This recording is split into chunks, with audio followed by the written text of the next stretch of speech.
In the beginning, God created the heavens and the earth. Everything he made was good, perfect, without flaw. The sun shone, the rivers flowed, the animals roamed freely. And then he created mankind, Adam and Eve, the ones who would walk with him in perfect harmony.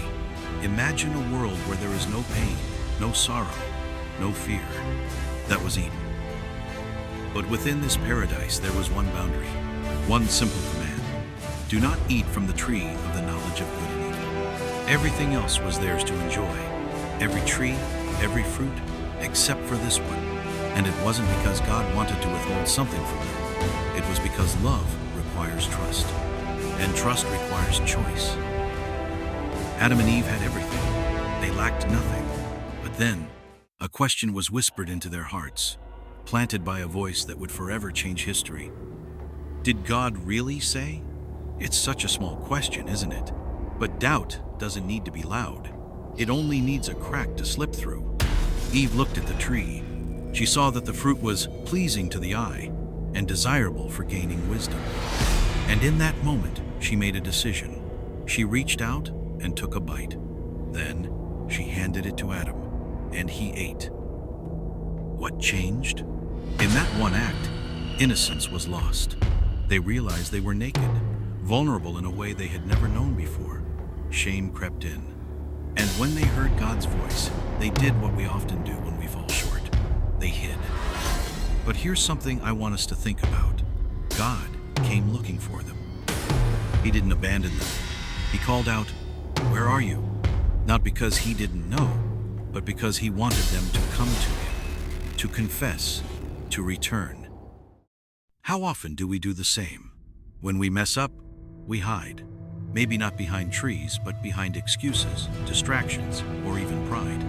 We convince ourselves that if we just stay away, if we just avoid the truth, maybe we won't have to face the consequences. But God still calls. He always calls. Maybe today you feel distant from God. Maybe there's something in your life that you think has separated you from Him. Maybe you're hiding. But here's the good news. God doesn't turn His back on you. Even in the garden, in the first moment of sin, God provided covering. He replaced their fragile fig leaves with garments of skin. He covered their shame. And that was just a glimpse of what He would do thousands of years later, when He would send His Son to cover all sin, once and for all. Yes, there were consequences. Pain entered the world. Suffering became a reality. Adam and Eve had to leave Eden. But even in their exile, God's plan of redemption was already unfolding. So, what can we take from this story? 1. Temptation always questions God's truth. Did God really say? That's the same whisper we hear today when we're tempted to compromise, but we must hold on to God's word. 2. Sin separates, but God pursues. Adam and Eve hid, but God still sought them. No matter how far we've fallen, God still calls us back. 3. God's mercy is greater than our failures. Even in judgment, God showed mercy. He covered them, and He covers us today through Christ. Think about your own life. Are there areas where you've doubted God's goodness? Have you ever found yourself drawn to something God has warned against? And most importantly, do you hear Him calling you back today? I want to invite you to take a moment and reflect. Where do you see yourself in this story? Are you in the moment of temptation, wrestling with doubt? Are you in the place of hiding, ashamed of past mistakes?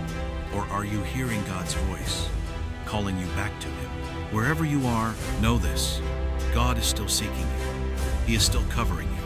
And He is still inviting you to walk with Him. If this reflection spoke to you, let's continue the conversation in the comments. Have you ever had a moment where you felt God calling you back to Him? What did that look like for you? And if you enjoyed this video, don't forget to like, subscribe, and turn on notifications so you don't miss future reflections. Until next time, may you walk in God's grace, knowing He is always calling you home.